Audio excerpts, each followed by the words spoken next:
I am informed by the Chief Executive Officer of Airports of Mauritius Company Limited that AML collects data in respect of international and domestic arrivals and departures, and not in respect of categories of passengers.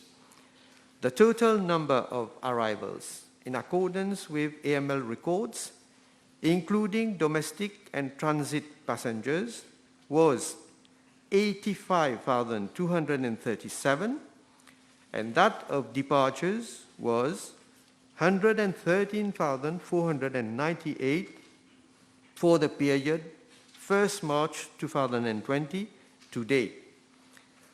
Passport and Immigration Office records for the same period indicate that excluding transit and domestic passengers, there were 17,081 Mauritians, 49,556 tourists, and 6,544 other foreigners, mostly holding business visa, residence permit, and occupational permit, who arrived in the country.